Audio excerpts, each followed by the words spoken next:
December 2008. Bernie Madoff drops a bomb. It's all a lie, one big lie. $65 billion, zero trades.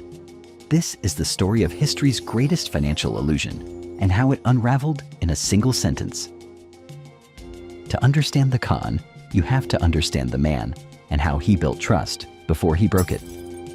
Before Bernie Madoff became the human embodiment of whoops, there goes your retirement, he was something way more dangerous, a respectable guy.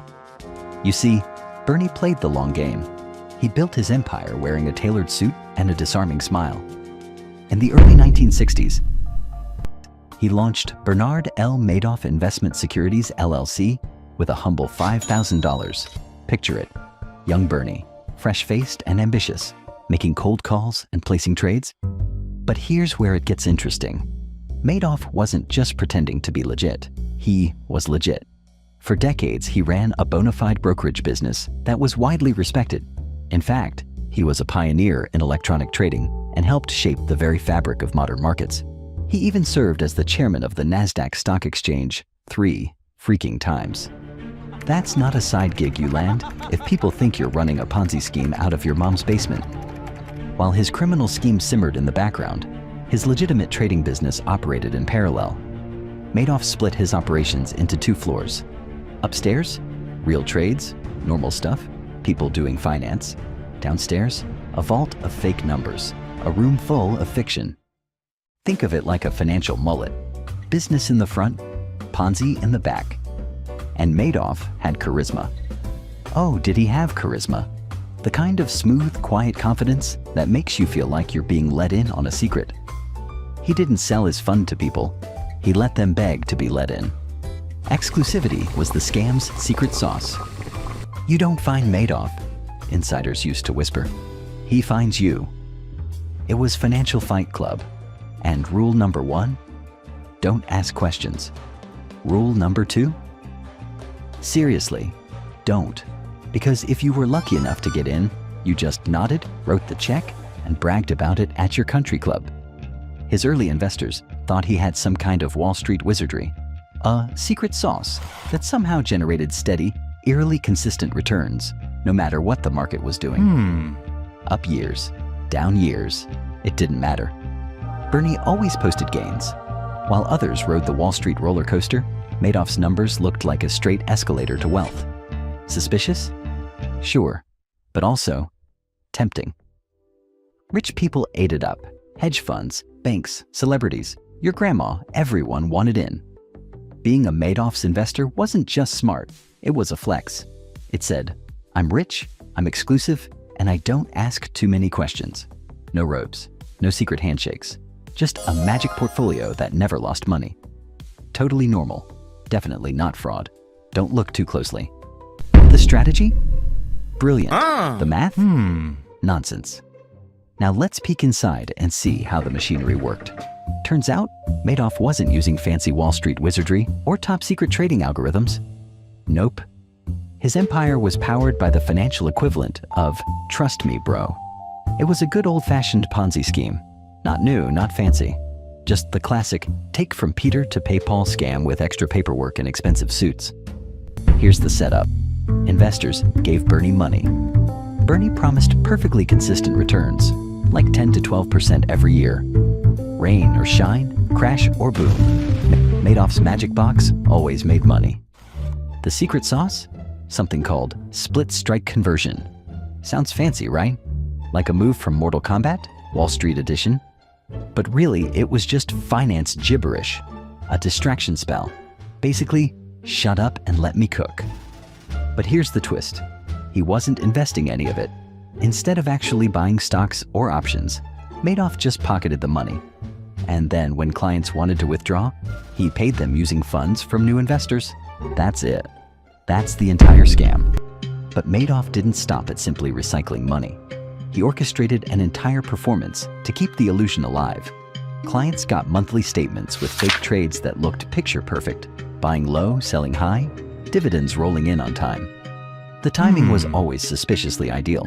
It was like watching a slot machine that only hit jackpots every single time.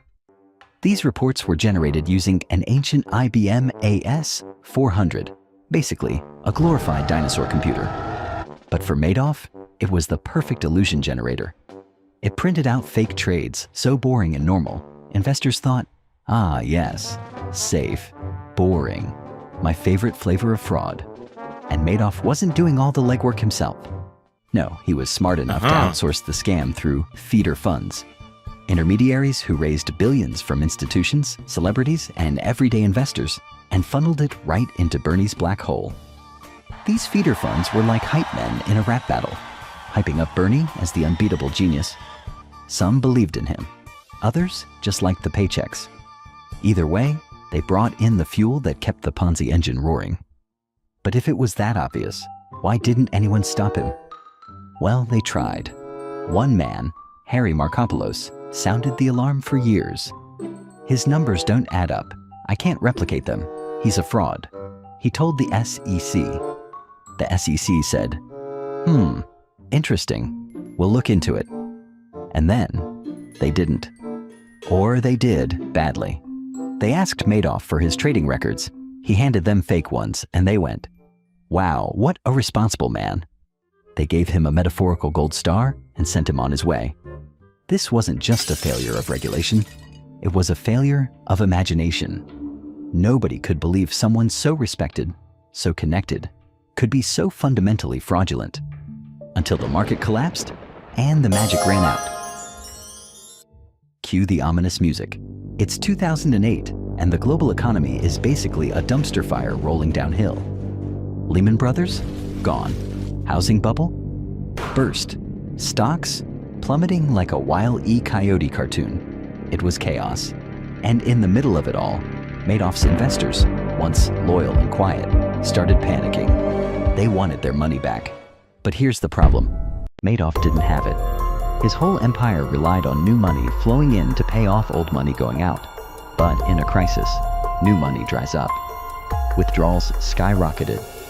Bernie faced $7 billion in redemption requests and had just a few $100 million in actual cash. And that's when the illusion started cracking. Behind the curtain, not a wizard, just a guy with empty pockets and a whole lot of fake math. On December 10th, 2008, Bernie invited his two sons, Mark and Andrew, into a quiet room. These sons were executives in his firm, but not part of the fraud. And then, without ceremony, he said, "It's all one big lie." Imagine hearing that from your father, your boss, someone you trusted your whole life. No elaborate confession, no sob story, just cold, clinical truth. And to their credit, the sons didn't hesitate. They lawyered up, and the very next day they turned him in, December 11th. Ding dong, FBI calling. Madoff greeted them at the door like a man accepting his fate. No resistance, no lawyers, no drama. "There is no innocent explanation," he said. And just like that, the illusion completely shattered. The media went nuclear. A scandal of this scale, this famous, this tragic, was gold for the news cycle. Bernie Madoff, once Wall Street royalty, was now public enemy number one. His face was on every screen. His name was poison. Victims emerged from every corner: celebrities, charities, banks, retirees. Some lost millions. Others lost their entire life savings. And the tragedy wasn't just financial. It was emotional, existential. People had trusted Bernie.